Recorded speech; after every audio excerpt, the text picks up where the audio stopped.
लायनवादको यात्रा मेरो 23 वर्षको रह्यो। हजुर। म 2001-2बाट हजुर। जोइन गरेको र त्यसमा क्लब लेभलमा मैले सामान्य सदस्यबाट लिएर गएर मैले आज गभर्नरसिप अनर गरिरहेको छु। हजुर। 325 बी हुँदाखेरि अब हामी वीरगञ्जदेखि डडेलधुरासम्म है, यता म चाहिँ रोल्पा डोल्पा अब भएको चाहिँ जुम्लासम्म, पोखरा, म्याग्दी होइन, अब यी अब मुक्तिनाथसम्मका त्यो र काठमाडौँ, हजुर, त्यो बिचमा पर्ने सबै क्षेत्रमा जुन हिसाब किताबको फेलोसिप हुन्थ्यो नि, र जुन हिसाब एउटा नजिकबाट एट्याचमेन्ट हरेकसँग गर्न पाइन्थ्यो, यो बाइफर्केसनले त्यसलाई चाहिँ टुक्र्याएको छ। हाम्रा कार्यक्रमहरू जहाँसम्म मल्टिपलको फेलोसिपमा त लगभग सबै भेट हुन्छ। हामी अन्तर्राष्ट्रिय फोरमहरूमा जान्छौँ, इसामीय फोरमहरूमा भेट भइरहेको हुन्छ। एउटा खालि त्यो बीको बेलाको एउटै घरमा बसेको अनुभूति चाहिँ त्यतिखेर प्राप्त हुन्छ। र त्योबाट होइन, कुनै पनि कार्यहरू समयमा गर्नुपर्छ। समय पश्चात गरिएका कार्यहरूले कहीँ पनि राम्रो रिजल्ट दिँदैन। एउटा मिसकन्सेप्सन पनि छ नि त यो समाजमा एउटा लायन्स प्रति होइन। यो कहिले कहिले अघि हजुरले पनि अघि एउटा कुरा सेयर गर्नुभएको थियो, लायन्स भनिराख्दाखेरि म कसरी जोइन गर्ने भन्नेवाला कुराहरू एउटा यङ एजमा। अहिले पनि एउटा मिसकन्सेप्सन चाहिँ कस्तो भन्दाखेरि लायन्स भनेको एउटा अलिकति पैसावालाको संस्था, धनीमनी व्यक्तिहरू लाग्ने संस्था हो, अलिकति फरक छ। हामी होइन यो विदेश पैसा जान्छ।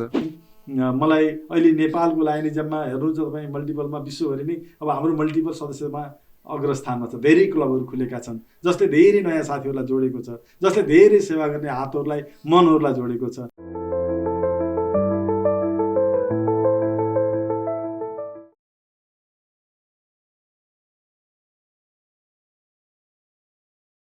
नमस्ते सम्पूर्णलाई। र आज हाम्रो यो टिआरएम द रोरिङ मिनेट्सको चाहिँ पहिलो पाइलट एपिसोड हामी लन्च गर्दैछौँ। र आजको हाम्रो यो फर्स्ट एपिसोडको गेस्ट हुनुहुन्छ लायन्स डिस्ट्रिक्ट 325R का district governor PMJF lion Dinanath Neupane sir, र उहाँलाई हामी वेलकम गर्न चाहन्छौँ हाम्रो यस सोमा।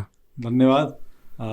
द रोरिङ माइनर्स विथ आतिश कार्यक्रमका चाहिँ समूहलाई धेरै धेरै धन्यवाद व्यक्त गर्न चाहन्छु। धन्यवाद गभर्नर सर। र हजुर एज अ डिस्ट्रिक्ट गभर्नर एकदमै बिजी स्केड्युलमा हिँड्नुहुन्छ, तर एज अ यो संस्थाको सदस्य पनि भइराख्दाखेरि चाहिँ हाम्रो गभर्नर सरको चाहिँ यो दैनिकी होइन, एउटा लायन्स मुभमेन्टमा चाहिँ नलागि सेड्युलहरू नबसिराख्दाखेरि चाहिँ हजुरको एउटा नर्मल दिन चाहिँ कसरी बित्ने गर्छ गभर्नर सर? धन्यवाद आतिशजी। मेरो दैनिकी भनेको अब सुबह बिहानमा चाहिँ अब 4:30 बजे उठ्छु म। हजुर। त्यसपछि मेरा नित्यकर्महरू हुन्छन् र एकैछिन म भ्याएसम्म 45 मिनट मेरो करेसाबारीमा भुल्छु म। किचन गार्डन नै करेसाबारीमा मेरो तरकारी बिरुवाहरूलाई पानी दिने, गोडमेल गर्ने। वर्षक आफै अर्ग्यानिक आफ्नै उत्पादन प्रयोग गरियो भने आयु केही लामो हुनसक्छ भन्ने, स्वस्थ रहन सकिन्छ भन्ने भाव र त्यसरी अगाडि गइरहेको हुन्छ। एकदमै यो त उत्कृष्ट विचार पनि छ यो। तर अनि हजुरको व्यवसाय जीवन पनि छ, एउटा व्यक्तिगत जीवन पनि रहेको छ, र यो लायन्सको पदीय जिम्मेवारी र संस्थागत जिम्मेवारीहरूले पनि हजुरलाई घेरि नै रहेको हुन्छ। यो चिजलाई चाहिँ हजुरले कसरी सन्तुलनमा राख्नुहुन्छ, यसलाई कसरी चाहिँ ब्यालेन्स आउट गरिरहनु भएको छ अहिले? धन्यवाद। यो जब म लायन्सको यो जिम्मेवारीमा मैले आएँ र 365 दिनका लागि मेरो पुरा जीवन मेरो लायन्सवादमा र लायन्सवादका मार्फतबाट सेवाका क्षेत्रमा मैले छुट्याएको हो। र त्यो अनुसार चाहिँ मैले के गर्छु, पहिला लायन्सका कार्यक्रमहरूलाई क्याटेगोराइज गर्छु, त्यसपछि मेरो व्यक्तिगत जीवनका, किनभने व्यक्तिगत जीवनका त मैले केही सेयर पनि गरेको छु, पहिला म्याडमलाई हेर्न भनेको छु, कोही सिस्टममा छन्, त्यस कारण त्यहाँभन्दा पहिला मैले लायन्सहरूलाई हेरेर लायन्सहरूका कार्यक्रमहरू मैले कसरी टाइम दिएँ उहाँहरूलाई, पहिला त्यो समयलाई हेर्छु। म एउटा समयको दौडानसँग दौडेको मान्छे र समयलाई व्यवस्थापन होइन कि आफूलाई समयसँग व्यवस्थापन गर्नुपर्छ भनेर मैले कार्यक्रमहरूलाई तय गरिरहेको छु। त्यही अनुसार मैले कार्यक्रमहरूलाई प्रायोरिटी दिएर म अगाडि बढिरहेको छु। यो बाहेक पनि हजुरको व्यक्तिगत रुचिहरू होइन, के गर्दाखेरि चाहिँ अब हजुर म आफ्नो करेसाबारीतिर चाहिँ बिहानमा समय बिताउने गर्छु, त्यो बाहेक पनि केही रुचि वा चाहिँ यो भए हुन्थ्यो, यो यसरी चाहिँ म अब यो चिजलाई गर्छु भन्ने केही विचारहरू, केही सोचहरू? त्यस्तो त केही छैन भन्दा सेवामा समर्पित हुने जुन प्रण गरिसकेपछि अर्को त्यस्तो एक्स्ट्रा मलाई रुचि चाहिँ यही नै, मेरो सबै खुसीहरू मैले यही नै प्राप्त गरिरहेको हुन्छु। त्यस कारण त्यस्तो एक्स्ट्रा रुचि भन्ने कुरो अब चाहिँ घर परिवारलाई दिने कुरो अलग रह्यो। नभए अन्यथा मेरो त्यस्तो अरू कुनै हबीहरू यो समाजसेवाभन्दा बाहिर त्यस्तो छैन। अनि समय परिवारसँग समय चाहिँ हजुरले कसरी बिताउने गर्नुहुन्छ? म्यामसँग आफ्नो बच्चाहरूसँग चाहिँ समय कसरी ब्यालेन्स भइरहेको छ हजुरको?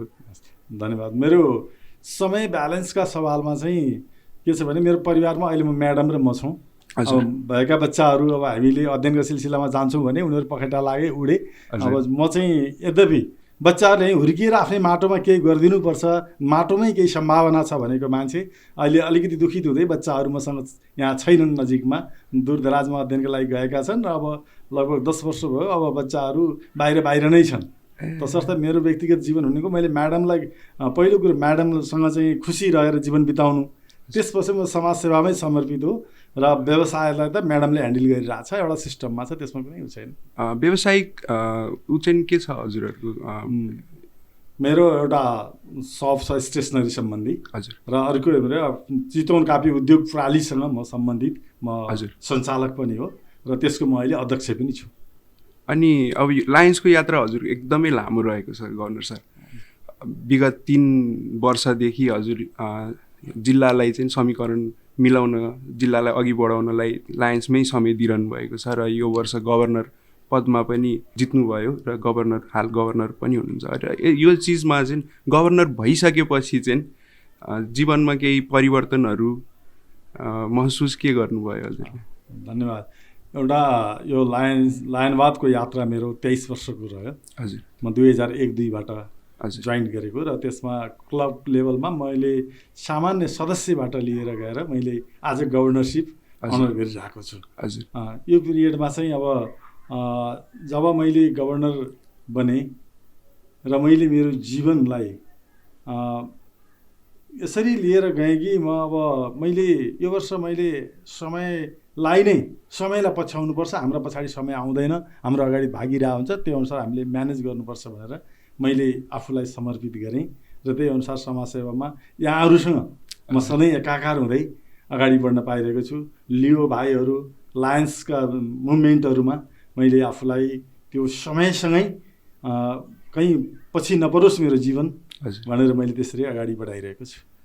हजुरको यो लायन्सको यात्रा as a charter member lions club of Nanghat दियालोबाट 2001मा सुरु भयो। हजुर। यो एकदमै लामो यात्रा छ गभर्नर सर। अनि तर संस्थागत परिचय लायन्स अन्तर्राष्ट्रिय भनेको चाहिँ यो हो, हजुर पनि आउनुहोस्, यो संस्थामा जोडिनुहोस् र हजुरलाई चाहिँ यो संस्थासँग आबद्ध हुनलाई चाहिँ के चिजले चाहिँ प्रेरित गर्यो? मेरो बाल्यकाल र किशोर अवस्था मेरो यो चितवनको दुर्गम स्थल माडीमा बितेको हो। हजुर। मैले कलेज चाहिँ वीरेन्द्र क्याम्पसबाट मास्टर्ससम्म अध्ययन मैले यहाँ गरेँ। त्यो पिरियडमा मैले त्यो सघाएर म त्यहाँ पुग्दाखेरि मलाई त्यो क्षेत्र साँघुरो भइसकेको रहेछ।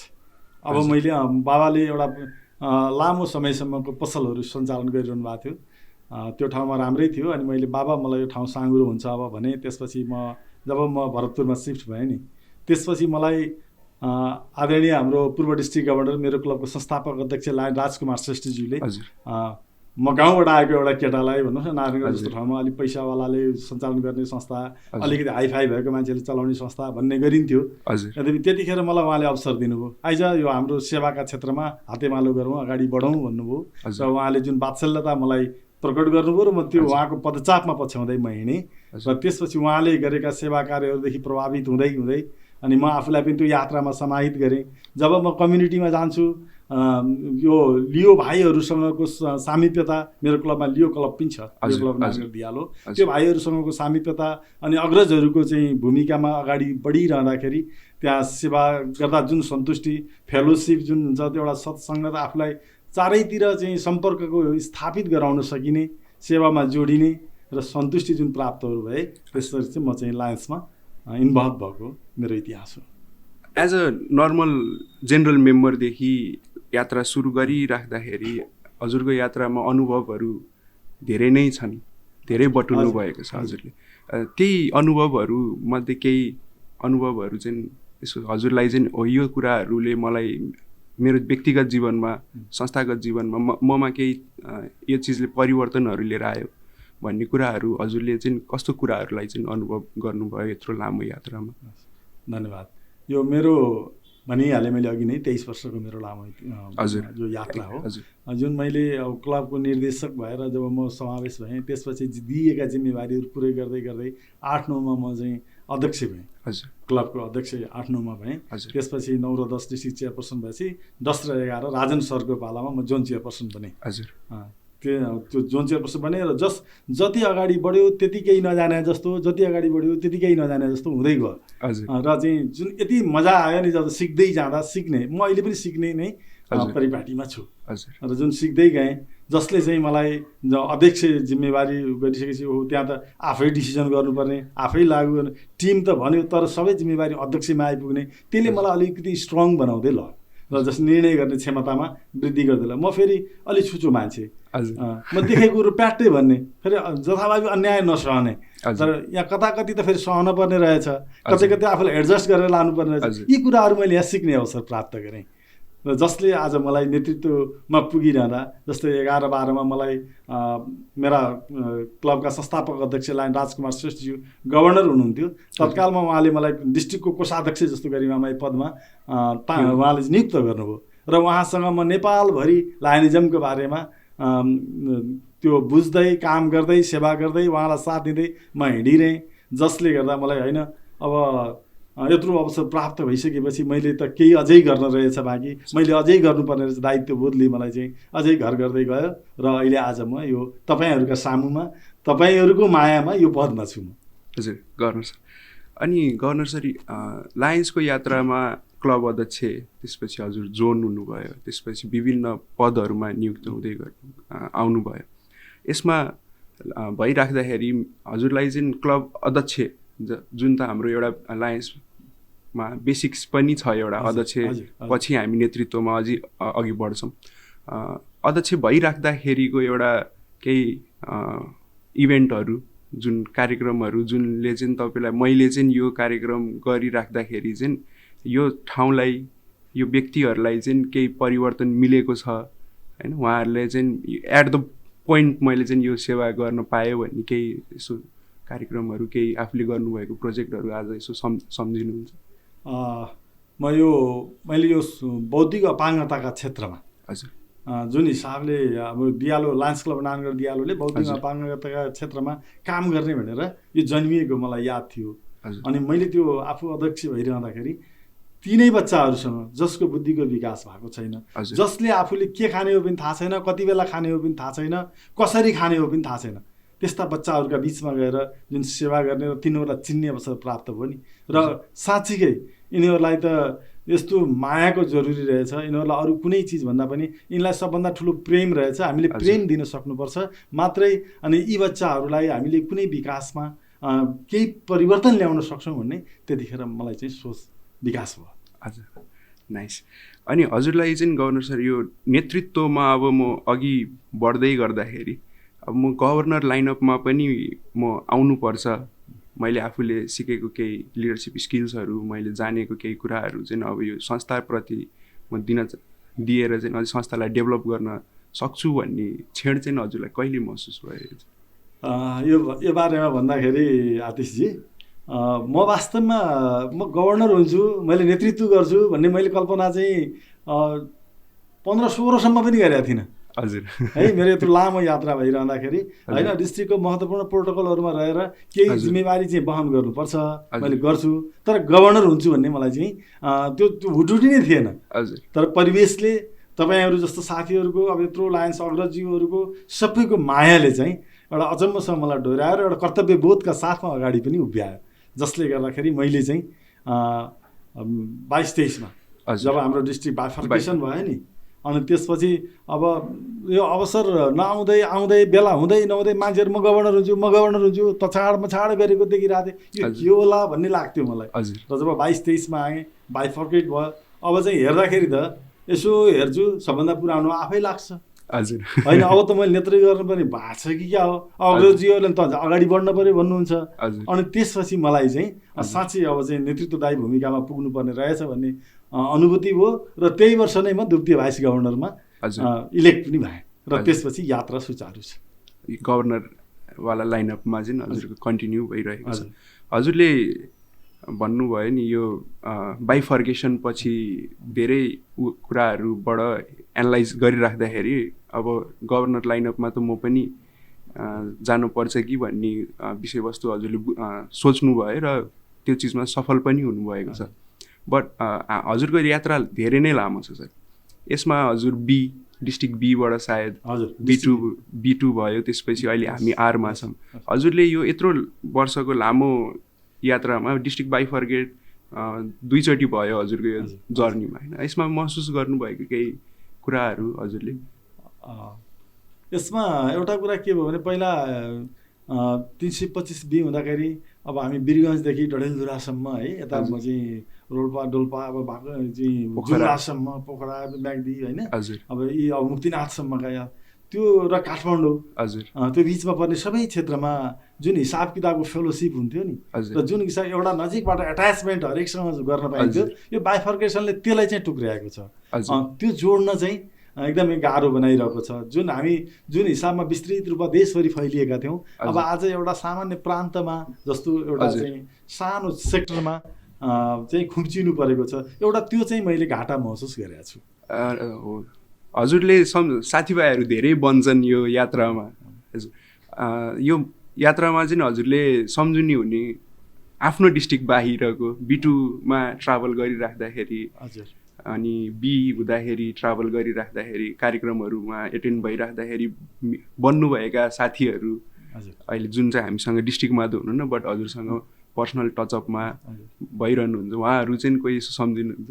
म सम्झिन्छु नि। अब सँगै यात्रा गरेका कति त गभर्नरै हुनुहुन्छ अहिले मसँगै होइन। हजुर अब जस्तै अब पोखराबाट मिलन म्याम हुनुहुन्छ, गभर्नरै हुनुहुन्छ, चण्डीजी गभर्नर हुनुहुन्छ, विनोद ढुङ्गानाजी गभर्नर हुनुहुन्छ, चन्द्रकेशी निवर्तमान गभर्नर हुनुहुन्छ, राजन सर हाम्रो एरियाकै लिडर हुनुहुन्छ, बालकृष्ण सरहरू, बालकृष्ण बुर्लाकोटी सर, अब सञ्जय खेतान सर, अब काठमाडौँबाट चाहिँ अब DK सरहरू त अब आफ्नै डिस्ट्रिक्टमा हुनुहुन्छ अहिले पनि होइन। अब भूगोल शेरचन म्यामहरू, दीपक श्रेष्ठज्यूहरू, अब यता पश्चिमबाट गएर अब सिबी सेम साक्य सर, अनि मधुसूदन शर्मा सर, यावत मुकुट ढकाल सर, यता बुटवलबाट अरुण प्रताप राणा सर, महेन्द्र श्रेष्ठ, यसै गरिकन हाम्रो सुनिल ओझान्सी सर, अब अहिले आएर त वर्तमान नवराज नेउपानेज्यूहरू, अब वर्तमान अवस्थामा अब पुरुषोत्तम प्रधानाङ्गज्यूहरू, अर्जुन मानस्वाईज्यूहरू, अब यो त सम्झनामा त आइरहन्छ नि। हजुर अवसर मिलेसम्म भेटघाट भइरहेको छ। हाम्रा कार्यक्रमहरू जहाँसम्म मल्टिपलको फेलोसिपमा त लगभग सबै भेट हुन्छ।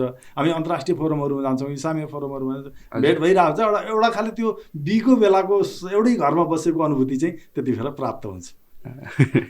अब यो त हामी लामो यात्राको दौरानमा अनुभव गरेका कुराहरू भएको अनुसार अब हजुर यो वर्ष गभर्नर नियुक्त भइराख्दाखेरि चाहिँ एउटा एकदमै आफूलाई फरक ढङ्गले पनि प्रस्तुत गरिरहनु भएको छ। विभिन्न कार्यक्रमहरू जुन जिल्लामा पहिलोचोटि पनि भइरहेको छ, त्यसबाहेक पनि हजुरले जुन आफ्नो एउटा थिम राख्नुभएको छ सरबन्द क्लक, आज पनि हामी एकदम टाइममै यो भएको छ, केही डिले पनि भएको छैन यसमा। हजुरले चाहिँ सरबन्द क्लक थिम बनाउनु उप चाहिँ यो केही यसो छायाङ्कन गरिदिनु न यसलाई। सबभन्दा पहिला के हो भने मान्छेहरूले यो मैले अनुभूति गरेको है, मेरो लाइनिजमको यात्रामा मैले कार्यक्रमहरूमा गइरहँदा तोकेको समयमा कार्यक्रमहरू भएको नै भेटिनँ मैले। त्यो पहिला त्यो कार्यक्रम यति बजे सुरु हुन्छ भनेर जहाँ पुग्ने मान्छेको समय हो बर्बाद भएको देखेँ मैले। र त्योबाट होइन, कुनै पनि कार्यहरू समयमा गर्नुपर्छ। समय पश्चात गरिएका कार्यहरूले कहीँ पनि राम्रो रिजल्ट दिँदैन र हामीले समयलाई यहाँ म्यानेज गर्ने भनेर यहाँ जथाभावी भनिन्छ। म समयलाई होइन, आफूलाई समयसँग म्यानेज गर्नुपर्छ भन्ने मेरो भाव थियो। र मैले यो स्लोगन बनाउने बेलामा पनि मैले समयसँग नै हामीले समयलाई पछ्याउने र समयसँगै हामी दौडिनुपर्छ र समयमै केही गर्न सक्यौँ भने हामीले समाजमा छाप छोड्न सक्छौँ। अदरवाइज समयपछिका कुनै पनि सेवाले अर्थ राख्दैन भन्ने ममा थियो। र त्यही अनुसार जे गर्छौँ हामी समयमा गरौँ भन्ने हिसाबले सबैलाई सन्देश दिनका लागि पनि र साथीहरूलाई त्यो नाराका बिचमा गोलबन्द गर्नका लागि पनि मैले सरबन्दी क्लक राखेँ। र यो वर्ष मैले सबै कामहरू समयमै तोकेको छु। मैले भन्दा पनि भनेको छु, कुनै पनि कार्यक्रम गर्नुभन्दा हाम्रा साथीहरू आउने सम्भावना समय पहिला मेजरमेन्ट गर्नुहोस्, हजुर, अनि त्यसै त्यतिखेर तोक्नुहोस्, तर त्यो समय खेर नजाओस् बरु मलाई 5 बजे बोलाइदिएर सजिलो हुन्छ, म 6 बजे आउन रेडी छु, 6 बजे बोलाउनुहोस्, राति त्यो राति भयो 8 बजे 9 बजे म भन्दिनँ, तर तपाईँहरूले त्यो 6 बजे भनेपछि तपाईँको साथी त्यहाँ हाजिर हुनुपर्छ, कार्यक्रम घन्टी ठोक्नै पर्छ भनेर मैले भन्दै हिँडेर त्यो अनुरूप म अहिलेसम्म चलिरहेको छु। एकदम अहिले यो जिल्ला पनि एकदम हाम्रो समयमै छ, हामी कार्यक्रमहरू एटेन्ड गर्छौँ। हाम्रो क्याबिनेट सेक्रेटरी निरज सरले पनि एकदम हामी चाहिँ अब 3 बजे बन्द गर्ने कार्यक्रम सम्पन्न गर्छौँ, अब हामी सेड्युलमै छौँ, अब यति बाँकी छ भनेर कहिले कहिले कुनै कार्यक्रमहरू समय अवधिभन्दा अगाडि पनि सकिरहेको छ। त्यो टाइम म्यानेजमेन्ट चाहिँ एकदमै राम्ररी गइरहेको छ यस वर्ष, र विभिन्न कार्यक्रमहरू पनि भइरहेको छ। धेरै कार्यक्रमहरू जिल्लाले यस वर्ष आफ्नो लायन्सको डिस्ट्रिक्टमा रहनु भएका क्लबभित्रका मेम्बरहरूलाई पनि धेरै कार्यक्रमहरू दिइरहनु भएको छ।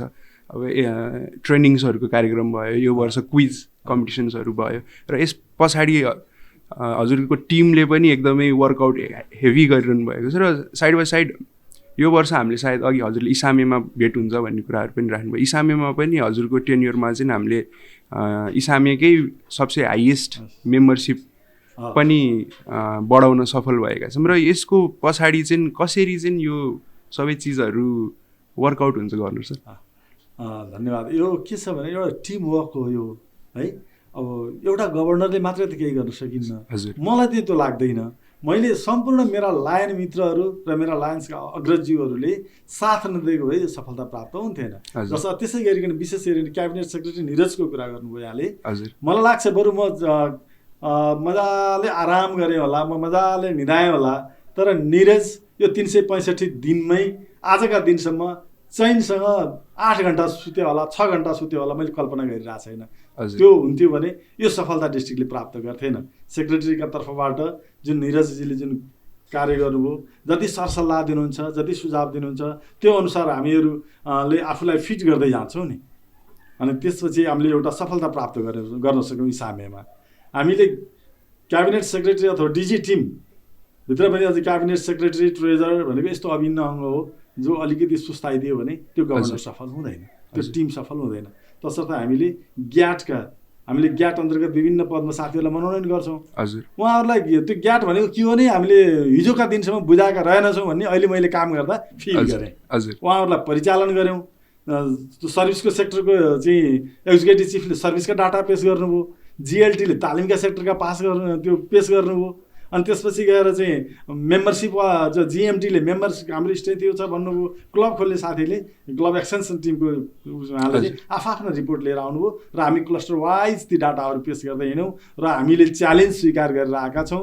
200 हामीले यो अवधि हाम्रो त्यतिखेर डिसेम्बर 17सम्मको अवधि तोकिएको थियो, त्योमा 200 मेम्बर पुर्याउनु नयाँ थियो। हामीले ती तत्त्वहरू ती हाम्रा चाहिँ इलिमेन्टहरूलाई परिचालन गऱ्यौँ, र पुरै डिस्ट्रिक्टभरि हामीले सबै साथीहरूलाई चलायमान बनायौँ, र त्यो एउटा हामीले 271 जना बनाउन सफल भएछौँ। जाँदाखेरि जुन डाटा हो इसामेमा हामी टपमा रह्यौँ, जसले हामीलाई चाहिँ त्यसले यति ठुलो गौरवान्वित हुँदा यी सम्पूर्ण लायन साथीहरू, मैले त्यहाँ त्यो अवार्ड लिइरहँदाखेरि यो हाम्रो डिस्ट्रिक्टका साथीहरू जम्मै त्यो हलभरिका मान्छे त जम्मै हाम्रै डिस्ट्रिक्टको साथीहरू हाँसिरहेको, त्यो उत्सव मनाइरहेको, त्यस्तो खाले उपलब्धि मैले त्यहाँ प्राप्त गर्न सकेँ। त्यो अनुभूतिका साथमा म त्यहाँबाट फेरि साथीहरूका बिचमा आएर त्यो सेयर गर्ने मौका प्राप्त गरेँ। त्यो ग्याटका साथीहरूको परिश्रम र अनि त्यसपछिका डिस्ट्रिक्टभरिका चाहिँ पदाधिकारीहरू, क्लबका अध्यक्षज्यूहरूले सिरियसली त्यो अभियानलाई लिइदिँदाखेरि हामीले यदि यो ठुलो उपलब्धि प्राप्त गर्न सक्यौँ, र 325 आर नेपाल मल्टिपलमा मात्रै नरहिकन इसामेमा समेत चर्चित हुन पुगेको क्षणले एकदमै बढी सन्तुष्टि प्रदान गरिरहेको छ हजुरलाई। हजुर, अनि गर्नु सर, यो ड्युरेसनमा हजुरको हामीले ग्याट जिएलटी टिमहरूको पनि कुराहरू गऱ्यौँ, र यस वर्ष हाम्रो लायन्स लिडरसिप एकाडेमीले पनि विभिन्न उसमा जिल्लाको ट्रेनिङ्सहरूमा पनि एकदम जिएलएलए सायद लिडरसिप टिम हाम्रो एकाडेमी लायन्स लिडरसिप एकाडेमी उहाँहरूले पनि एकदम यो विभिन्न खाले ट्रेनिङ्सहरूमा चाहिँ एकदम एक्टिभली अर्गनाइजहरू पनि गरिरहनु भएको छ। हाम्रो इएलएलआई रिसेन्टली कम्प्लिट भयो, सिजिएल सर्टिफाइड गाइडलाइन ट्रेनिङ्सहरू, प्रेसिडेन्ट मिट, डिएलएलआई, सायद हाम्रो टिओटी पनि हुन्छ सेड्युलमै छ। अनि यसमा चाहिँ हजुरले यो वर्ष चाहिँ लायन्सको हाम्रो जुन एउटा ह्युमेनिटेरियन सर्भिस अर्गनाइजेसन हो भन्ने कुराहरू छ, यसमा चाहिँ केही फरक त जिल्लामा चाहिँ हामीले ट्रेनिङ्सहरू पनि राखेर चाहिँ विकास नेतृत्व विकास पनि गर्नुपर्छ भनेर चाहिँ जुन अध्यक्ष मात्रमा हामी सीमित थियौँ, हजुरले यस वर्ष भिपी लाइनअप्सहरूलाई पनि रेडी गर्दै हुनुहुन्छ होइन। यस्तो कार्यक्रमहरू लिएर आउनुपर्छ भन्दाखेरि हजुरको यो प्लान अफ एक्सनमै थियो डे वानदेखि नै? हो, मेरो अहिले पनि तपाईँले मेरो त्यो म्यानुअल हेर्न सक्नुहुन्छ, त्यहाँ हामीले फिट गरेकै छौँ। हजुर, अब जब तालिमकै कुरा गर्दा अब हामीले आफू निर्वाचित भइसकेपछि, डिस्ट्रिक्ट गभर्नर भइसकेपछि त्यसले पहिला कुरा आफ्नो कार्यक्रमहरू पस्किन क्याबिनेटको पदाधिकारीहरूलाई स्कुलिङ गर्नुपर्ने हुन्छ। हजुर, त्यो अनि हाम्रा कार्यक्रमहरू सविस्तार त्यहाँ हामीले व्याख्या गर्छौँ र त्यो कार्यक्रम अनुसार उहाँहरूलाई अब आफ्नो क्षेत्रमा गएर ती हरेक कार्यहरू पुरा गर्नका लागि हामीले जिम्मेवारी दिएका हुन्छौँ। जस अन्तर्गत यो वर्ष विगतका दिनहरूसम्म 5वटा ग्लोबल कचका कार्यक्रम थिए अनि यो वर्ष 8वटा ग्लोबल कचका कार्यक्रमहरूलाई हामीले पस्क्यौँ। त्यो 8वटा ग्लोबल कजमै सम्पूर्ण कार्यक्रमहरू अहिले लायनहरूले गर्नुभएको छ, त्यो गर्व गर्न लायक छ यो वर्ष। त्यसमा अर्को कुरो ट्रेनिङको पार्टमा हामीले स्कुलिङ गरेर आइसकेपछि क्याबिनेट अफिसरहरूको पिभिएसटी ट्रेनिङ गऱ्यौँ। हजुर, उहाँहरूले त्यो वर्ष गर्ने कार्यक्रमहरू के रहन्छन् र गभर्नरले अगाडि सारेका कार्यक्रमहरू के छन् त्यो गऱ्यौँ। अनि प्रेसिडेन्टको मात्रै पनि मिट कार्यक्रम गऱ्यौँ। अध्यक्षज्यूहरूलाई यो वर्ष गरिने कार्यहरूको बोध गराउँदै उहाँहरूका योजनामा पनि कार्यक्रमहरू समावेश गर्दै थप कार्यहरूलाई अगाडि बढाउनलाई पनि उहाँहरूलाई हामीले तालिममा उहाँहरूलाई बतायौँ। अनि त्यसपछि गएर हामीले तालिमकै सेक्टरमा डिएलएलआई गऱ्यौँ, जहाँ कि अध्यक्ष अथवा अध्यक्षभन्दा माथिका साथीहरूले आफ्नो नेतृत्वलाई चाहिँ विकास गर्नुपर्छ र केही त्यो नेतृत्व गर्ने शैलीका साथमा सेवालाई समाज रूपान्तरणमा जोड्यौँ भने पक्कै पनि समाज नमुनायोग्य हुन्छ भन्ने अभिप्रायका साथमा त्यो डिएलएलआई सम्पन्न गर्ने बित्तिकै हामीले अर्को सिजिएल ट्रेनिङ पनि गाइडिङ सर्टिफाइड गाइडिङ लाइन ट्रेनिङलाई पनि अगाडि बढायौँ। र यो वर्ष अर्को पनि हामीले के गऱ्यौँ भने इन्डक्सनलाई हामीले रोक्यौँ इन्स्टलेसनहरूमा, किन त्यहाँ एउटा बिरालो बाँधेर श्राद्ध गरे जस्तो मात्रै भयो। जाने त तपाईँहरूलाई यो पदमा स्थापित हुनुभयो भन्ने छोड्ने, तर उहाँहरू लायन्सवादको बारेमा बुझाइएन। लायन्स साथीहरूलाई ओरिएन्टेसन गरेर लिएर आउनुपर्ने, त्यसै ल्याएर कसम खुवाइरहेछौँ। अब यो मैले फरक गर्नुपर्छ भनेर यो वर्ष इन्स्टलेसनहरूमा इन्डक्सन गरिएन। इन्डक्सन डेका रूपमा एउटा अप्रिलको अन्तिम शनिबारलाई मानेको छ अन्तर्राष्ट्रिय भने अहिले हामीले चाहिँ पहिलो 3 महिनामा जोडिनु भएको साथीहरूलाई सेप्टेम्बरको अन्तिम शनिबार चाहिँ एउटा इन्डक्सन डे राखौँ भनेर त्यो दिन हामीले 4 घन्टा लायन्सवादका सम्बन्धमा उहाँहरूलाई जानकारी गराएर उहाँहरूले किन लायन्स बन्नुभयो, लायन्स बनेपछि गर्ने के हो र लायन्समा रहेर गर्ने के हो भन्ने कुराहरू उहाँहरूलाई ओरिएन्टेसन मार्फत गराएर साँझ हामीले अनि इन्डक्सन गरेर उहाँहरूलाई पठाएका छौँ। र अब बाँकी त्यसपछि जोडिनुभएका साथीहरूलाई अप्रिलको अन्तिम शनिबार पनि गर्नेछौँ। त्यसले पनि एउटा तालिमको छनक दिएको छ। अनि अर्को यो वर्ष नयाँ गरेँ मैले, सुस्त त्यो बौद्धिक अपाङ्गता भएका बच्चाहरू जसलाई देखेर सेवामा म प्रेरित भएको थिएँ, ती बच्चाहरूका बिचमा डिस्ट्रिक्टको नै महत्त्वपूर्ण फुटबल खेल त्यो गरायौँ हामीले ती बच्चाहरूलाई समावेश प्रतियोगितात्मक रूपमा, जसले चाहिँ अब साँच्चै हामीले माया गर्नुपर्ने सेवा गर्नुपर्ने क्षेत्र त अर्को यो त हामी थाहा नपाएको रहेछ भनेर त्यतिखेर हाम्रा लायन कति थाहा नपाउनुभएका लायन मित्रहरूलाई पनि त्यो जानकारी पनि हो र त्यो क्षेत्र पनि पत्ता लाग्यो। र अनि त्यसपछि रह्यो हाम्रो यो इएलएलआई, हजुरले भर्खरै भन्नुभयो इमर्जिङ लिडरहरू। वास्तवमा हो त, म अध्यक्ष भएर मैले क्लबमा गएर गर्ने के हो थाहा नपाउँदै जानुभयो भने त उहाँहरू त फेरि सिक्दै वर्ष दिन त गइहाल्छ। अब आज हामीले फर्स्ट भिपीका रूपमा उहाँहरूलाई त्यो ट्रेन गऱ्यौँ भने अब आउने गभर्नर साहबको कार्यकाल त पक्कै सुन्दर हुन्छ, किनभने उहाँहरू सबै बुझ्नुहुन्छ, गभर्नर ल्याउनु भएको कार्यक्रम चाँडै बुझ्नुहुन्छ र त्यसलाई आफ्नो योजनामा राखेर उहाँहरूले आफ्नो यो वर्षभरिलाई सुन्दर तरिकाले सेवा मार्फत बढाउनुहुन्छ भन्ने हैसियत र आफ्नोमा नेतृत्व गर्ने शक्ति पनि। अध्यक्ष हुने बित्तिकै मैले गर्ने के हो, अब यता तालिम दिउँ भने त कमसेकम मैले एउटा बोल्ड डिसिजन गर्नुपर्छ र त्यो डिसिजन अनुसार मैले क्लबमा आफ्ना कार्यक्रमहरूलाई लागू गर्नुपर्छ, साथीहरूसँग मैले त्यो सेवा समाजमा पुर्याउनुपर्छ भन्ने त्यहाँ जानेर जानुहुन्छ र त्यो वर्ष उहाँको सुखद रहन्छ भन्ने हिसाबले अर्को वर्षका लागि पनि अहिले नै सचेत भएर यो इएलएलआई कार्यक्रम हामीले राखेको हो। यो जुन लायन्स लिडरसिप एकाडेमी हामी कहाँ गठन भयो, यसको अभिभावकका रूपमा हाम्रा पूर्व डिस्ट्रिक्ट गभर्नर डिके ढुङ्गानाजी हुनुहुन्छ भने संयोजकको रूपमा हाम्रो क्याबिनेट सेक्रेटरी निरज श्रेष्ठजी हुनुहुन्छ, जसले उहाँहरूले त्यो समितिलाई प्रयोग गरेर यो वर्षका तालिम कार्यक्रमहरूलाई यति सहज रूपमा र प्रभावकारी रूपमा अगाडि बढाइदिनु भयो। वास्तवमा मल्टिपलमै चर्चा छ र अब हामी अब एउटा हुन त पर्सि 2 गते वुमेन सिम्पोजियम पनि गर्दैछौँ। हाम्रा महिला सदस्यहरूको नेतृत्व कौशलतालाई हामीले त्यहाँबाट पनि अझै तिखार्नेछौँ र समाजसेवामा उहाँहरूलाई अझै बढी प्रभावकारी रूपमा लैजानेछौँ भन्ने हिसाब किताबका साथमा हामीले चाहिँ त्यो वुमेन सिम्पोजियम पनि यही चैत्र 2 गते हामीले यहीँ मलेवा पार्टी प्यालेस भरतपुर 11 मा हामीले सम्पन्न गर्दैछौँ। र त्यसपछि अब टट कार्यक्रम रहेको छ। यसलाई पनि हामीले कन्भेन्सनको पछाडि लगभग हामीले यसलाई गर्नेछौँ। हजुर। र हाजिरी जवाफ प्रतियोगिता कार्यक्रमलाई यसवर्ष एकदमै नौलो तरिकाले तालिमले भन्दा पनि प्रभावकारी रूपमा ज्ञान दिन सक्छ भनेर हाजिरी जवाफ कार्यक्रमलाई अगाडि बढाएको थिएँ। 6वटै क्लस्टरमा क्लब वाइज कम्पिटिसन गराएर त्यहाँबाट निस्किएका क्रिम जो फर्स्ट भए 6वटै क्लस्टरमा उहाँहरूलाई लिएर आएर पनि फाइनल राउन्ड चलाएर हामीले त्यो एउटा तालिमको एउटा उत्कृष्ट नमुना हामीले पेस गरेको जन्नै मलाई भान भइरहेछ। होइन, एकदम यो हजुरले अप्रोचेसहरू ELLI को त म आफै पनि एउटा पार्टिसिपेन्ट ग्रेजुएट हुन पाएँ यस वर्ष, यो अवसर मिल्यो मलाई। र क्लस्टरमा पनि हामी क्विज कन्टेस्टहरू गएका थियौँ। तर यो चिजले चाहिँ अर्गनाइजेसनलाई चाहिँ अझै डेप्थमा बुझ्ने अवसरहरू आउँदो रहेछ।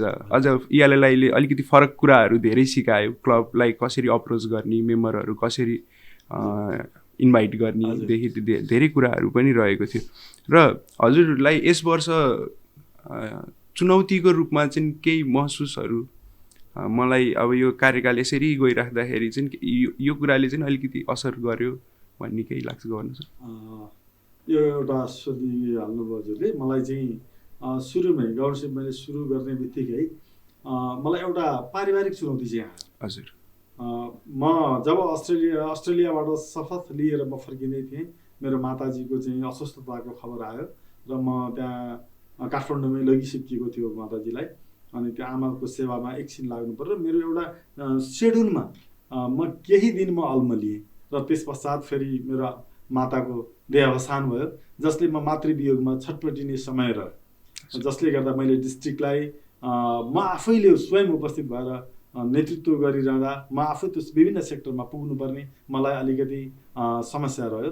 र मैले जब आमाको काजक्रिया मैले सम्पन्न गरेँ त्यसपछि मेरा डिस्ट्रिक्टका सम्पूर्ण लायन मित्रहरू अग्रजीहरूले अब तिमी धेरै त्यो जुन शोक छ त्यसलाई तिमीले एउटा खाले शक्तिमा बदल्नुपर्छ र तिमी बाहिर निस्क, अब त्यो आमाको वियोगमा तिमी नछटपटिराख भन्दा मैले वास्तवमा मेरा कमजोर खुट्टाहरू म उभिनलाई म भावनात्मक रूपमा कमजोर थिएँ। त्यो अवस्थामा मलाई बलियो बनाउने मेरा लायन मित्रहरूले जसरी मलाई सेवामा लिएर जानुभयो नि, अनि त्यसपछि म फेरि सेड्युलमा फर्केँ र त्यसलाई ती हाम्रा क्यालेन्डरमा फिट गरिएका कार्यक्रमहरूलाई हामीले लयमा लैजानका लागि एकछिन हामीलाई गाह्रो हो। दिनमा हामीले बिहान 6 बजेदेखि बेलुकासम्म 9-9वटा कार्यक्रम पनि हामी सहभागी हुँदै ती कार्यक्रमलाई चिर्दै गयौँ र 2 महिनापछि हामी एउटा लयमा हिँड्न सक्यौँ। र त्यसपछि अनि यो भनौँ न एउटै परिवारका 2-3 सन्तानको त हामीले म्यानेज गर्न सक्दैनौँ भने अब यो चितवन जस्तो ठाउँ छ, नवलपुर छ, काठमाडौँ छ, त्यसमा पनि नेपालभरिका 77 जिल्लाका विभिन्न भागका विभिन्न प्रकृतिका साथीहरू हामीहरूसँग हुनुहुन्छ। उहाँहरूलाई समावेश गरेर उहाँहरूलाई एकै ठाउँमा सामेल गराएर सबैलाई खुसी बनाएर अनि अभिभावकहरूको पनि सम्मानलाई एक ठाउँमा राख्दै सबै साथीहरूको भावनालाई एकै ठाउँमा राखेर सन्तुलित रूपमा लिएर जान पक्कै पनि कठिन अवस्था हो भन्ने लागिरहेको थियो। तर त्यसलाई मैले म्यानेज गरेको छु जस्तो लाग्छ। अब सबै खुसी बनाउन सबैले त नसक्ला, तर मैले प्रयास चाहिँ गरिरहेको छु। होइन, हजुरले यो मातृशोक पछि हजुर एकदमै हामीलाई पनि महसुस के भएको थियो, गभर्नर सर अब बिस्तारै चाहिँ आउनुहुन्छ, किनकि सबै चिजहरू मिलाउनु पर्छ, सबै चिजहरू आफू पनि त हिल हुनु पऱ्यो नि सुरुमा त। अनि अब त्यो थियो। अनि त्यसपछि हजुरले यसरी बााउन्स ब्याक गर्नुभयो कि डिस्ट्रिक्ट नै एकदमै त्यो लयमा पनि त छ, तर डिस्ट्रिक्टमा एक्सेप्सनल्ली कामहरू पनि एकदमै राम्रो भइरहेको छ, क्लबहरू पनि मोटिभेटेड छन्। हजुर यसरी बााउन्स ब्याक गरेर आइराख्दाखेरि त्यो कुराले चाहिँ हामीलाई पनि मोटिभेसन एउटा प्राप्त भएको छ यसमा। र एउटा यस्तै कुराहरू गरिराख्दाखेरि गर्नु सर, एउटा मिसकन्सेप्सन पनि छ नि त यो समाजमा एउटा लायन्सप्रति, होइन? यो कहिले हजुरले पनि अघि एउटा कुरा सेयर गर्नुभएको थियो, लायन्स भनिराख्दाखेरि म कसरी जोइन गर्ने भन्नेवाला कुराहरू एउटा यङ एजमा।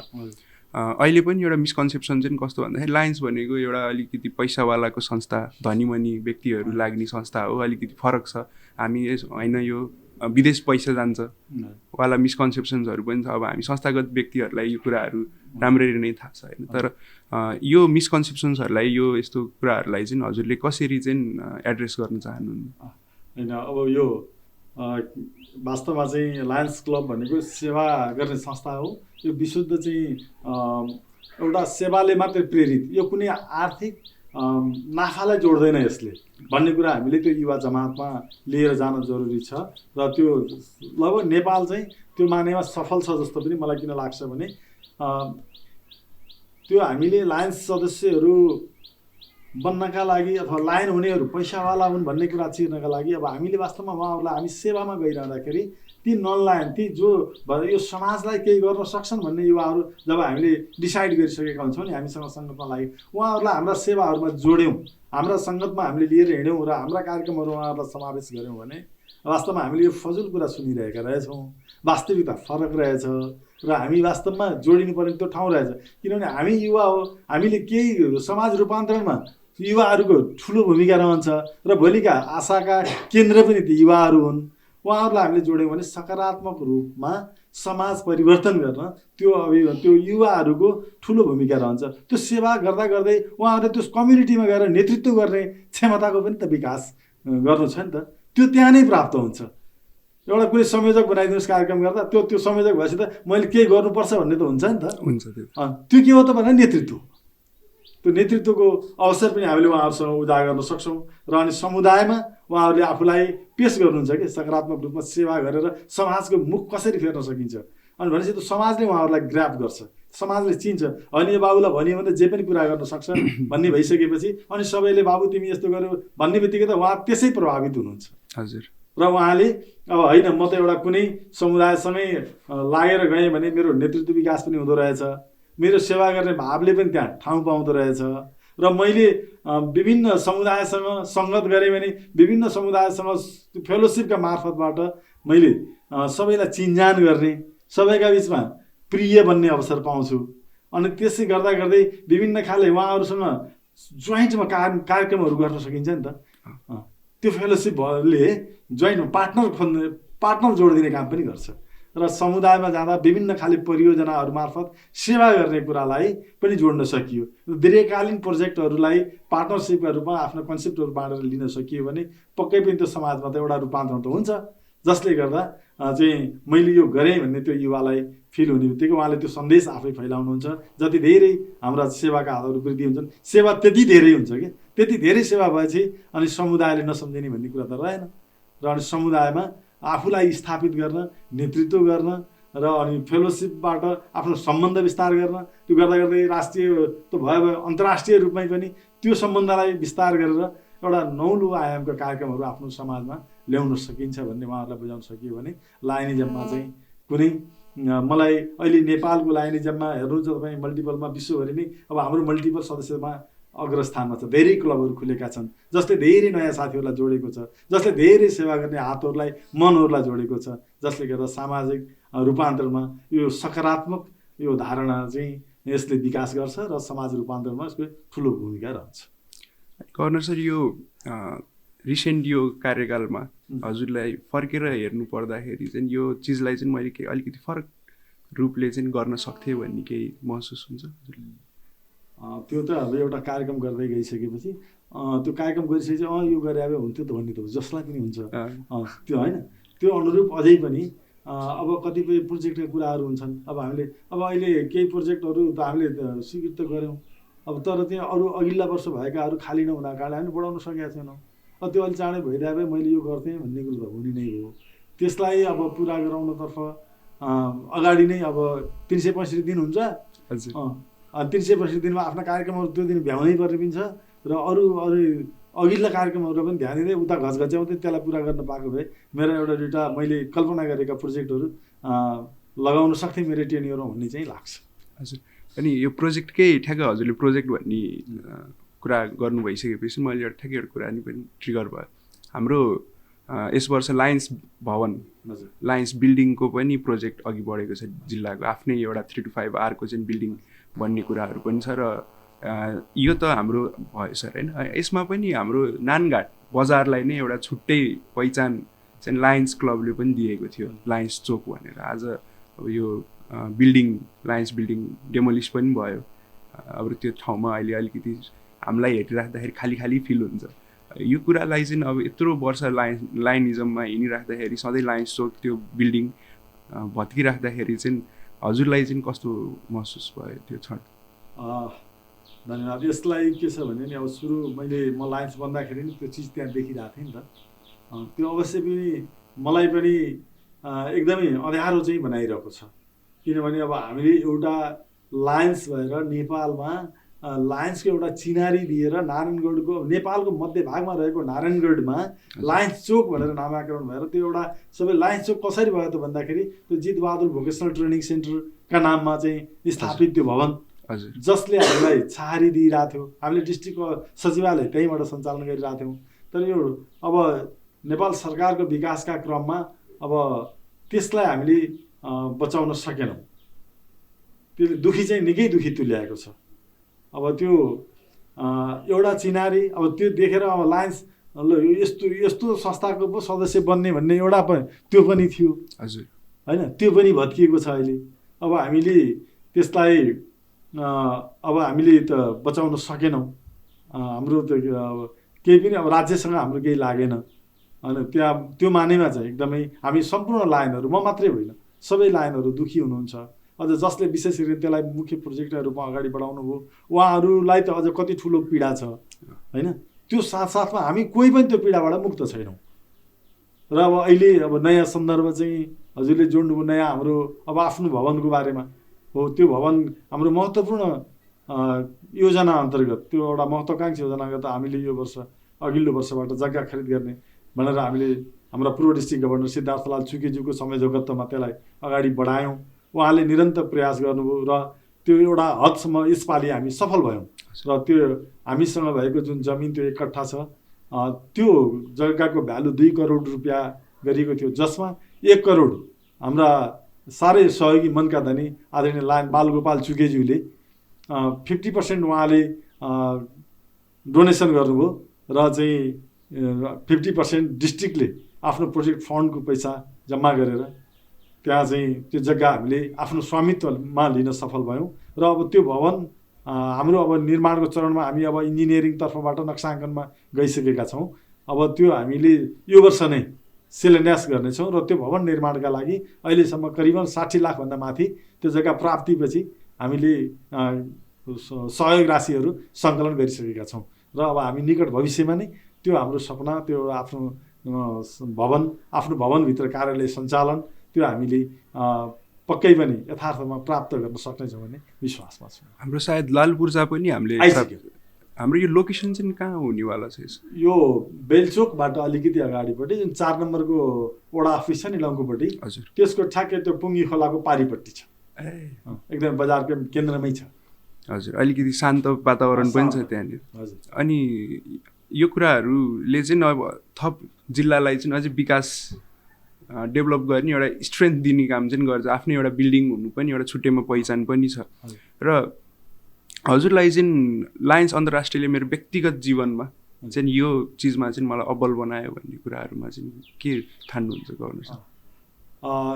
यो बारेमा मलाई एउटा निर्णय गर्न सक्ने एउटा क्षमता र समयसँग कसरी हिँड्ने भन्ने र सेवाबाट समाज रूपान्तरणमा जोडिने कुरालाई चाहिँ यसले मलाई दिएको मुख्य यो 3टा एलिमेन्ट्सहरू मैले प्राप्त गरेको, फेलोसिप अनि नेतृत्व अनि त्यहाँबाट गएर हामीले सकारात्मक सोचका साथमा समाजसेवामा लाग्ने कुरा मैले प्राप्त गरेको यो छ।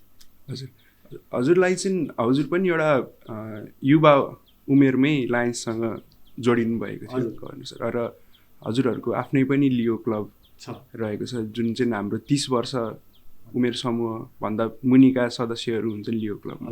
र आउने दिनमा लायन्स अन्तर्राष्ट्रियले पनि लियो लायन भन्ने कुराहरूलाई पनि अघि बढाइरहेको छ। यो हाम्रो 1.5 मिसनलाई पनि अघि बढाइरहेको छ। र हजुरबाट हामीले चाहिँ युवाहरूलाई चाहिँ यो संस्थासँग जोडिनको लागि चाहिँ के कुराले चाहिँ उहाँहरूलाई मोटिभेट गर्न सक्छ र उहाँहरूलाई चाहिँ यो संस्थासँग जोडिनलाई हजुरले चाहिँ के भन्न चाहनुहुन्छ? उहाँहरूलाई विशेष गरिकन अब हाम्रो उहाँहरू भविष्य हो। अब हामी सधैँ त रहन्नौँ। हामीले यो समाजमा गरेका जति पनि स्थापित गरेका मान्यताहरू छन् ती हाम्रा भविष्यहरूलाई जोड्दै लग्यौँ भने मात्रै ती रहन्छन्। जस अन्तर्गत ती लियो भाइ बहिनीहरू हुन जो आउनुहुन्छ नि, उहाँहरूलाई वास्तवमा चाहिँ हामीले सेवा मार्फत अनुशासित बनाउँदै समाज रूपान्तरणमा उहाँहरूको भूमिकालाई चिनाउँदै र उहाँहरूलाई नेतृत्व गर्ने कौशलताको विकास गर्दै हामीले लिएर जानै पर्ने हुन्छ र त्यो हाम्रो सपना पनि हो। र जस अन्तर्गत अहिले Leo to lion member, Leo to lions club यो वर्ष हामीले केही हदसम्म चाहिँ सफलता प्राप्त गर्न सक्यौँ नि। जसले त्यो नै एउटा कुरा के हो भने हाम्रो चाहिँ वास्तवमै त्यो युवा शक्तिहरूलाई, त्यो जुन किशोरावस्थादेखिको भावहरूलाई हामीले आफूभित्र उहाँहरूलाई समावेश गर्नका लागि उहाँहरूलाई हामीले आफू सँगसँगै यात्रारत बनाउने लियो क्लबका माध्यमबाट उहाँहरू एकछिन आफ्नो क्यारियर बनाउन पनि पर्यो। उहाँहरूले त्यो क्यारियर बनाउँदै समाज सेवामा सकारात्मक रूपमा अगाडि बढ्ने, आफ्नो नेतृत्व कौशलता बढाउने, फेलोसिप बढाउने, सम्बन्धहरूलाई विस्तार गर्ने, यी कुराहरूलाई सिकाउँदै ल्याउने अभिप्रायका साथमा हामीले लियो क्लबहरू गठन गरेको। अब म आज के पनि भन्छु भने लायन्स क्लब नारायणगढ दियालोको प्रोजेक्ट्स भनेर पहिला भनेको थियो, अहिले पार्टनरका रूपमा कुरा आइरहेको छ। अब उहाँहरूलाई हामीले एउटा नेतृत्व, हामी आफू पुग्नुभन्दा पहिला हाम्रो चाहिँ लियो नेतृत्वमा पुगिसकेका थियौँ। असीम हमालजी जो यो वर्षको मेरो गभर्नरको टेन्योरमा अध्यक्ष हुनुहुन्छ र आज मल्टिपलभरि नै सेवाका माध्यमबाट उहाँ चर्चित पनि हुनुहुन्छ। गभर्नरले सोचेभन्दा बढी कार्यक्रम गरिरहनु भएको छ। अनि त्यस्ता भविष्य त हामी प्राप्त गर्न सक्दो रहेछौँ नि त। त्यस कारण उहाँहरूलाई हामीले त्यो सानो त्यो जुनियर अवस्थादेखि नै उहाँहरूलाई जतन गर्दै हामीले उहाँहरूलाई यो खाले हाम्रो सन्देशहरूलाई दिँदै प्रभावित गर्दै लिएर आउन सक्यौँ भने पक्कै पनि रिजल्ट राम्रो हुन्छ, हाम्रा सन्ततिहरू असल हुन्छन्। हाम्रो अर्गनाइजेसन लायन्स क्लब अफ तथा लियो को चाहिँ यो यात्रा चाहिँ सहज हुन्छ र समाज रूपान्तरणमा उहाँहरूको भूमिका एकदमै राम्रो स्मुथ अगाडि बढेको देख्न पाइन्छ र उहाँहरूलाई अनुशासित तौरबाट समाजमा केही गर्ने भोलिन्टियरका रूपमा प्राप्त गर्न सकिन्छ भन्ने विश्वास छु।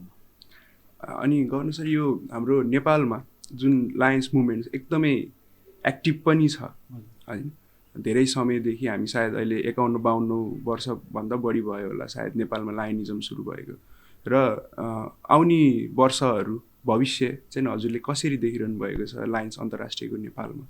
नेपालको अब यस्तो छ, अब हामी नेपालमा के भइरहेछ भने अहिले विश्वमा हेर्दाखेरि नेपालमा क्लबहरू म्याक्सिमम खुल्ने प्रक्रियामा छन्, खुलिरहेछन्। अहिले पनि हामी अग्रस्थानमा छौँ।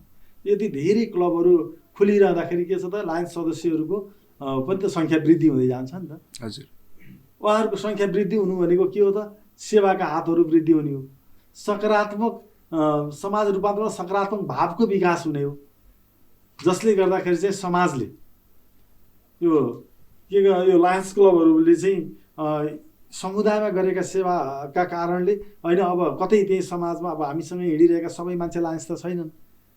ती राम्रा मान्छेहरूले अब हाम्रो सेवा मार्फत अनि यो कसरी हो के हो भनेर सोध्नुहुन्छ भने हामीले पनि उहाँहरूलाई होइन तपाईँहरू हाम्रो यात्रामा आउनुहोस् र समाज रूपान्तरणमा सँगै लागौँ र हाम्रा सम्बन्धहरूलाई त्यसरी नै विस्तार गरौँ भनेर हामीले उहाँहरूलाई कन्भिन्स गर्दै लिएर आउने क्रममा अब आइसकेपछि ती सेवाका हातहरूले सेवा वृद्धि बढी हुन्छ, फेलोसिप बढी हुन्छ, सम्बन्ध विस्तार बढी हुन्छ, राष्ट्रिय अन्तर्राष्ट्रिय रूपमै पनि हामीले सम्बन्ध विस्तार गर्छौँ र त्यसपछि हामीले एउटा स्थायी प्रोजेक्टका रूपमा हामी सबैको सामूहिक बल भएपछि त्यो प्रोजेक्ट पनि दिगो हुन्छ। दिगो प्रोजेक्टहरूले असर समाजमा रूपान्तरणमा दिगो नै असर पारिरहेको हुन्छ, सफलता प्राप्त गरिरहेको हुन्छ र त्यसले चाहिँ वास्तवमा अब हामी यो हाम्रो जस्तो यो अब डेभलपमेन्टको चरणमा रहेको देश, हाम्रो यो सेवाका भावहरूलाई हामीले वृद्धि गर्दा, यो हातहरूलाई वृद्धि गरिरहँदाखेरि पक्कै पनि नेपाल जस्तो देशमा चाहिँ यसले एउटा रिजल्ट दिन्छ कि सेवामा यी भोलिन्टियरहरू, यी लायन्सहरूको चाहिँ सेवा भावले एउटा खाले सकारात्मक डेभलपमेन्ट हाम्रो देशमा पर्न सक्छ भन्ने एउटा प्रभाव पर्ने बित्तिकै यो सदस्य सङ्ख्याको वृद्धि अटोमेटिकली वृद्धि हुन्छ। त्यसैको फलस्वरूप अहिले हामीहरूका विभिन्न खाले दिगो प्रोजेक्टहरू पनि चलेका छन् र अझै चलाउने प्रयासमा हामी छौँ। त्यसका लागि हाम्रा सेवा भावहरू र ती सदस्य सङ्ख्याहरूको भावले चाहिँ ठुलो भूमिका खेल्छ। अनि गभर्नर सर, हाम्रो सो हेरिरहनु भएका नन लायन्स साथीहरूलाई चाहिँ हजुरले क्लबमा हाम्रो यो संस्थामा जोडिनलाई चाहिँ केही भन्न चाहनुहुन्छ? किन नचाहने, पक्कै पनि अब हाम्रो यात्रामा अझ ठुलो सङ्ख्यामा हाम्रा हातहरू बढुन्। तपाईँहरू आउनुहोस्। यो निस्वार्थ भाव, निस्वार्थ आफूभन्दा कम अवसर पाएका, जसले चाहिँ सुख भन्ने कुरो देखेनन् अथवा अवसर भन्ने कुरा देखेनन्, तिनीहरूलाई हामीले डोर्याउँ र उनीहरूलाई प्राप्त अवसर, उहाँहरूले ग्र्याब गर्न सक्ने अवसरलाई हाम्रा माध्यमबाट उहाँहरूको जीवनमा केही परिवर्तन गर्न सकिन्छ भने गरौँ। आउनुहोस्, हाम्रो यो सेवा गर्ने संस्था हो र यहाँ चाहिँ त्यस्तो ठुलो केही पनि छैन। हामी एउटा टेबलमा बसेर भर्खरै 40,000 पनि खर्च गर्न सक्ने, तर वर्षको जब चाहिँ $50 अन्तर्राष्ट्रिय ड्युज, 1500 राष्ट्रिय ड्युज तिर्न नसक्ने त होइन नि त। यो यसमा चाहिँ हामीले के रह्यो भने यो पैसावालाहरूले सञ्चालन गर्ने लायन्स क्लब भनेर पहिला जुन अफवाह फैलाइयो त्यसले कता कति भर गरेको देखिन्छ। तर हामीहरूसँग हाम्रो यात्रामा जोडिनु साथीहरूले त्यो केही पनि फिल गर्नुहुन्न र यो समाज सेवामा सकारात्मक रूपमा समाज परिवर्तनमा लाग्नका लागि सम्पूर्ण साथीहरूलाई लायन्स क्लब मार्फत यहाँहरू जोडिदिनु हुन म हार्दिक अनुरोध गर्दछु। सर, अनि हामीलाई केही सुझाव छ यो सोलाई, हाम्रो द रोरिङ मिनट्सलाई चाहिँ सजेसन्स हजुरलाई कस्तो लाग्यो? यो त मैले अब यो पहिलोचोटि फिल गरिरहेको छु।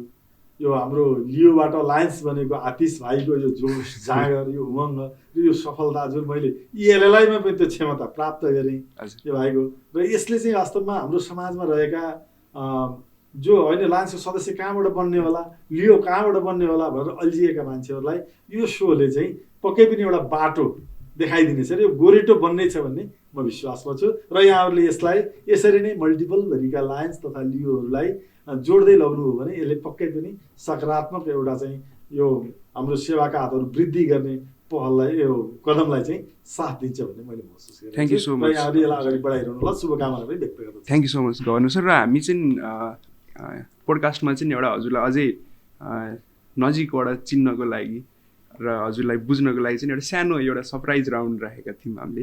यो चाहिँ हाम्रो रोरिङ राउन्ड भनेर चाहिँ ऱ्यापिड फायर राउन्डको फर्मेटमा रहनेछ। हामी केही तपाईँलाई शब्द वा केही कुराहरू सोध्छौँ र त्यसलाई चाहिँ हजुरले एउटा सेन्टेन्समा र वा चाहिँ एउटा वर्डमा चाहिँ भनिदिनु होला हजुरले के फिल गर्नुहुन्छ। हजुरको एकदमै मनपर्ने खानेकुरा?